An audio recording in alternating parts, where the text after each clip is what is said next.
అందరికీ నమస్కారం. ఆ వీడియోలో ఉన్న ఆ మహిళను నేనే. నేను రైల్వే కోడూరులో గవర్నమెంట్ జాబ్ చేస్తూ ఉంటాను. గత సంవత్సరంన్నర ముందు జూన్ 14, 2024లో రైల్వే కోడూరు ఎమ్మెల్యే అయిన అర్వా శ్రీధర్ గారికి నేను కంగ్రాచ్యులేషన్స్ చెప్దామని చెప్పేసి ఫేస్‌బుక్ ద్వారా మెసేజ్ చేయడం జరిగింది. అతను మొదటి రోజు అయినా సరే నాతో 2, 3 గంటలు మాట్లాడారు. లాస్ట్‌లో అతని నెంబర్ నాకిచ్చి నా నెంబర్ అతను తీసుకున్నారు. టెలిగ్రామ్ అనే యాప్‌లో నాకు మెసేజ్ చేశారు. నా గురించి అంతా తెలుసుకుంటూ వచ్చారు. అంటే నువ్వేం చేస్తూ ఉంటావు? ఎక్కడ ఉంటావు? నీకు పెళ్ళయిందా? నీ భర్త ఏం చేస్తాడు? పిల్లలున్నారా? ఇదంతా తెలుసుకుంటూ వచ్చారు. నా భర్త నాకు దూరంగా ఉంటున్నాడు అనేసి తెలుసుకున్నారు. నేను నా బాబుతో ఉంటాననేసి నేను చెప్పాను.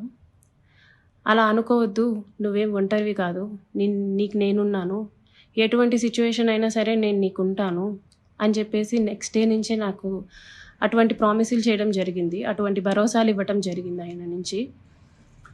సరే అని చెప్పేసి నేను నార్మల్‌గానే మాట్లాడుతూ వచ్చాను.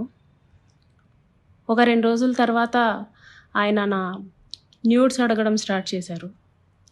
వీడియో కాల్స్ చేయని చెప్పేసి బలవంతం చేయడం స్టార్ట్ చేశారు. ఇదంతా కరెక్ట్ కాదండి అనేసి నేను అన్నప్పుడు అతను చాలా ఫాస్ట్‌గా టర్న్ అయిపోయి సీరియస్ అయిపోయి నన్ను బెదిరించడం జరిగింది. ఇది నా కోడూరు, నా నియోజకవర్గం. నువ్వొక చిన్న ఎంప్లాయీవి. నీకు ట్రాన్స్‌ఫర్ చేయాలన్నా సరే నేనే దిక్కు. నీ మీద ఎంక్వైరీలు వేయిస్తాను. నీ కొడుకు నువ్వు ఒక్కరే ఉంటారు. జాగ్రత్త మరి చూసుకో అని చెప్పేసి బెదిరించడం జరిగింది. అయినా కూడా నేను న్యూడ్స్ పంపలేదు. కానీ దాని తర్వాత నుంచి కలుద్దామని చెప్పేసి నన్ను చాలా టార్చర్ చేయడం జరిగింది. కలుస్తావా లేదా అని చెప్పేసి బెదిరించడం జరిగింది. నేను కలవను అని చెప్పేసి జూన్ 14 నుంచి ఒక 20 రోజుల దాకా నేనసలు కలవను అని చెప్పేసి భయపడుతూనే చెప్పాను. భయపడుతూనే నేను ఇగ్నోర్ చేస్తూ వచ్చాను. ఆయన ఒకసారి అన్నారు, "నీ కొడుకు నువ్వు ఒంటరిగా ఉంటారు. చూసుకో. నీ కొడుకేమైనా అయితే నన్ను అడగొద్దు" అనేసి భయపెట్టడం జరిగింది. సరే అని చెప్పేసి నేను జూలై 9, 2024లో ఫస్ట్ టైం కలిసాను అతన్ని. ఆయనే వచ్చేసి కార్‌లో మా ఇంటి దగ్గరికొచ్చి పిక్ చేసుకొని కడప రూట్ వెళ్దాం, కడప దాకా వెళ్దాం అనేసి చెప్పారు. ఏం మాట్లాడాలి అనేసి నేను అడిగాను. ఏమొద్దు, ఏం మాట్లాడొద్దు, కడప దాకా వెళ్దాం అనేసి చెప్పారు. కడప దాకా వెళ్ళకుండానే రాజంపేట దగ్గర ఏదో పల్లె దగ్గర ఆపేశారు. మొత్తం డార్క్‌గా ఉంది ప్లేసు. ఎందుకండి ఆపారు అనేసరికి నాకు నువ్వు సెక్షువల్‌గా కావాలి అనేసి అడిగారు. లేదండి నేను సెక్షువల్‌గా కుదరదు. నేను అలాంటి దాన్ని కాదు అనేసి చెప్పాను. నేను అలా చెప్పేలోపే నా ప్రైవేట్ పార్ట్స్‌ని టచ్ చేయటం, నన్ను బలవంతంగా దగ్గరికి తీసుకోవడం లాంటివి జరిగాయి. నేను కార్ డోర్ ఓపెన్ చేయడానికి ట్రై చేశాను. అతను నా జుట్టు పట్టుకొని వెనక్కి లాగేసి నన్ను గట్టిగా కొట్టారు. 2, 3 సార్లు కొట్టారు. చాలా గట్టిగా కొట్టి కార్ సీట్‌ని అడ్జస్ట్ చేసేసి నా మీదకొచ్చేసి నన్ను చాలా బలవంతంగా రేప్ చేయడం జరిగింది.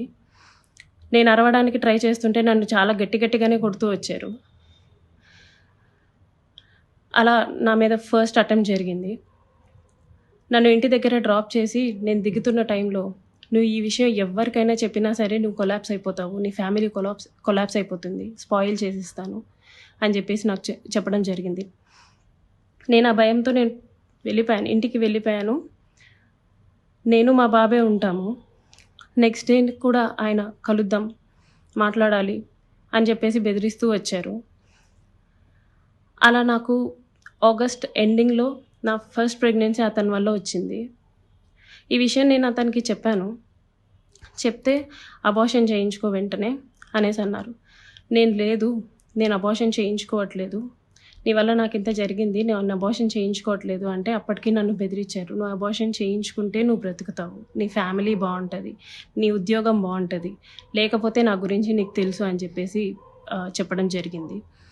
నేను అబార్షన్ చేయించుకోను. ఎట్టి పరిస్థితుల్లో అబార్షన్ చేయించుకోను అనేసి నేను వాదిచ్చాను. ఒక 2, 3 సార్లు 2, 3 రోజులు నన్ను బాగా బెదిరించి తర్వాత అష్యూరెన్స్ ఇచ్చారు. "సరే నీ భర్తకి నువ్వు విడాకులు ఇచ్చేసేయి. నేను నిన్ను పెళ్లి చేసుకుంటాను. మీరు ఎలాగో దూరంగానే కదా ఉంటారు. నేను నిన్ను పెళ్లి చేసుకుంటాను. నీ భర్తకి నువ్వు విడాకులు ఇచ్చేసేయి" అనేసి అన్నారు. అప్పటికి నేను ఒప్పుకోలేదు. "అబార్షన్ చేయించుకో. ఇది అయితే ఫస్ట్ అబార్షన్ చేయించుకో" అని చెప్పి నమ్మించడానికి నేను నిన్ను పెళ్లి చేసుకుంటాను అనేసి నాకు చెప్పారు. నేను చాలా రోజులు చేయించుకోలేదు. అలా ఒక 2 మంత్స్ నాకు ప్రెగ్నెన్సీ ఉంది. దాని తర్వాత ఇంకా ఆయన కంటిన్యూయస్‌గా బెదిరిస్తూ, ఇంటికొచ్చి కొడుతూ, చేయించుకుంటావా లేదా అని చెప్పేసి టార్చర్ చేస్తూ, ఫైన్ డే నేను అబార్షన్ చేయించుకున్నాను. ఆయన మాటలు నమ్మి నన్ను పెళ్లి చేసుకుంటారని ఆయన ఇచ్చిన అష్యూరెన్స్‌ని నేను నమ్మి నేను అబార్షన్ చేయించుకున్నాను. ఇలా ఈ 1.5 ఇయర్‌లో నాకు 5 అబార్షన్స్ అయ్యాయి ఆయన వల్ల. ఎప్పుడూ మా ఇంటికి రావటం, నాకిష్టం లేదు అని చెప్పినా సరే నన్ను బలవంతంగా బయటికి తీసుకెళ్ళో, లేకపోతే ఇంట్లోనో నన్ను కొట్టి, మా వాళ్ళని బూతులు తిట్టి, చాలా రకంగా నన్ను సెక్షువల్లీ అటెంప్ట్ చేయడం జరిగింది. నాకు తెలియని విషయం ఏంటంటే, ఆయన నాకు తెలియకుండా మా వాళ్ళ నంబర్స్, మా వాళ్ళ కాంటాక్ట్ డీటెయిల్స్, ఇంటి అడ్రస్‌లు ఇవన్నీ కనుక్కొని, నా భర్తకి కాల్ చేసి, "నువ్వు ఆ పిల్లకి విడాకులు ఇవ్వాలి. విడాకులు ఖచ్చితంగా ఇవ్వాలి. లేకపోతే నిన్ను, నీ ఫ్యామిలీని, నీ కొడుకుని ఎవ్వరిని వదలను. అందరినీ చంపేస్తాను" అనేసి బెదిరించడం జరిగిందంట. ఇది నాకు తెలీదు. ఈ విషయం నాకు తెలీదు. నా భర్త నన్ను తర్వాత కాల్ చేసి "అసలేం జరుగుతుంది అక్కడ" అనేసి అన్నారు. ఇలా జరుగుతుంది అనేసి నేను మా ఇంట్లో వాళ్ళకి చెప్పాను. ఇలా రోజు ఇంటికొస్తున్నాడు, నన్ను కొడుతున్నాడు, నన్ను టార్చర్ చేస్తున్నాడు, ఫిజికల్లీ నన్ను చాలా వాడుకుంటున్నాడు అనేసి నేను చెప్పి ఏడ్చాను. వాళ్ళందరూ నాకు దూరం అయిపోయారు. "నీ ఇష్టం వచ్చింది నువ్వు చేసుకో" అనేసి నన్ను తిట్టేసి నాకు చాలా దూరం అయిపోయారు.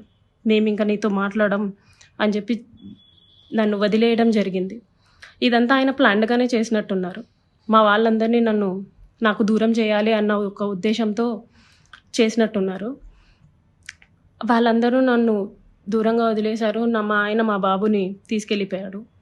నేను ఒక్కదాన్నే ఉంటూ వచ్చాను. గత 6 నెలలుగా నేను ఒక్కదాన్నే ఉంటూ వచ్చాను. నేను నా ఒంటరితనాన్ని, నాకు పేరెంట్స్ లేరు. అమ్మ, నాన్న లేరు అడగడానికి, చేయడానికి. అమ్మ, నాన్న లేరు. అతను నాకు అష్యూరెన్స్ ఇస్తూనే వచ్చాడు. మ్యారేజ్ చేసుకుంటాను ఎక్సెట్రా అని చెప్పి.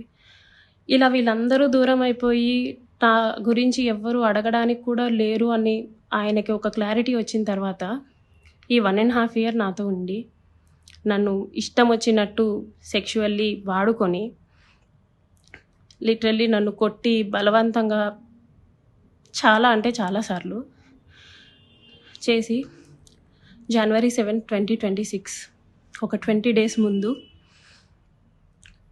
"నేను నిన్ను పెళ్లి చేసుకోను. నువ్వేం చేసుకుంటావో చేసుకో. నీ ఇష్టం వచ్చింది చేసుకో. నీ దిక్కున్న చోటు చెప్పుకో. నీ గురించి ఎవడొస్తాడో నేను చూస్తాను. నేను మాట్లాడతాను" అనేసి నాకు చెప్పడం జరిగిందండి. It's been 20 days.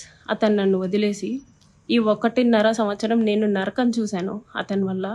చూడాల్సిన నరకం అంతా చూశాను. నాకిప్పుడు న్యాయం కావాలని చెప్పేసి నేను కోరుకుంటున్నాను. దాని గురించి పోరాటం చేస్తున్నాను.